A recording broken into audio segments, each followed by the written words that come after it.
The words hit like a door slamming shut behind me. "You're done here. Pack your things." He leaned back in the CEO's chair, legs crossed, fingers steepled, acting like the position already belonged to him. The office still carried the CEO's cologne cedar and restraint, but the man sitting there had neither. "I'm in charge now," he said with a sneer. "Your boss knows that, right?"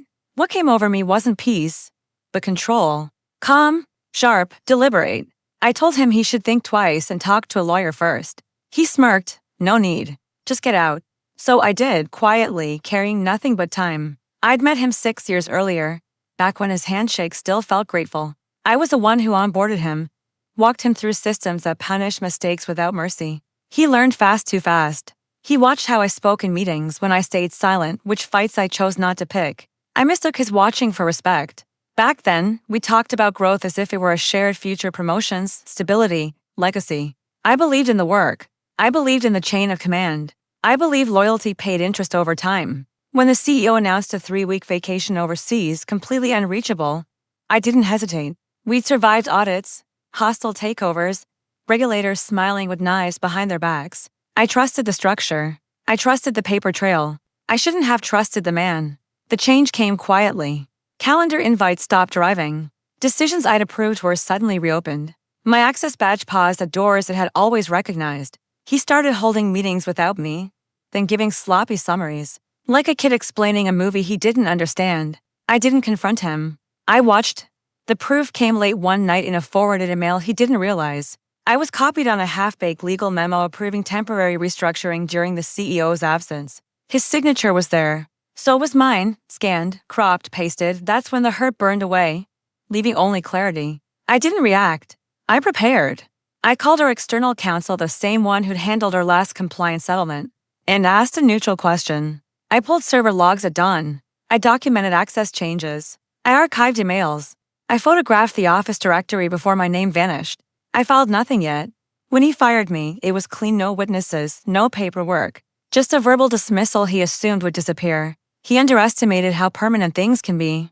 I let HR walk me out. I smiled at the receptionist. I waited security like this was my choice. Then I got to work.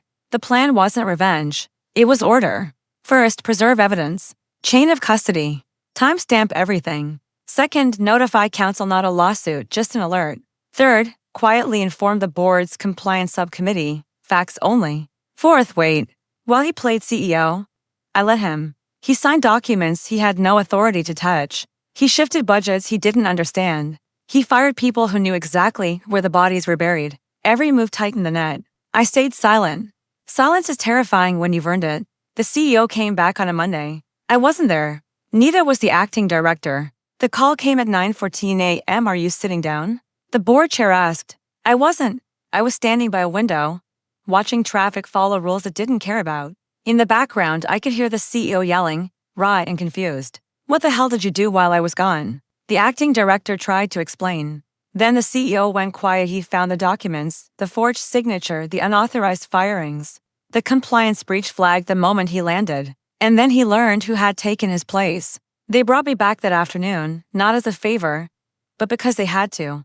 The acting director sat there, pale, slumped, hands useless in his lap. He couldn't look at me. He didn't need to. The CEO spoke quickly. Apologies, shock, damage control. I waited. When it was my turn, I didn't raise my voice. I didn't have to. I reminded him that I'd warned him to talk to the lawyer first. That was enough. The room understood the rest. He was escorted out carrying a box smaller than the one I'd left with. HR moved fast once the law was fully awake. His access vanished. His title disappeared. His reputation followed. No shouting, no drama, just consequences. I don't feel triumphant. I feel steady, aligned. Betrayal teaches you something harsh and useful. Some people don't want your seat, they want to erase the fact that you ever earned it. I didn't stop him from trying. I let him prove it. Revenge isn't loud. It's patient. It's built on documents, timing, and the discipline to let your enemy finish talking. I still sit in the same office. The chair smells like cedar again. And whenever someone asks how I stayed so calm, I think back to the moment he smirked and told me to get out. I didn't. I took the long way back in.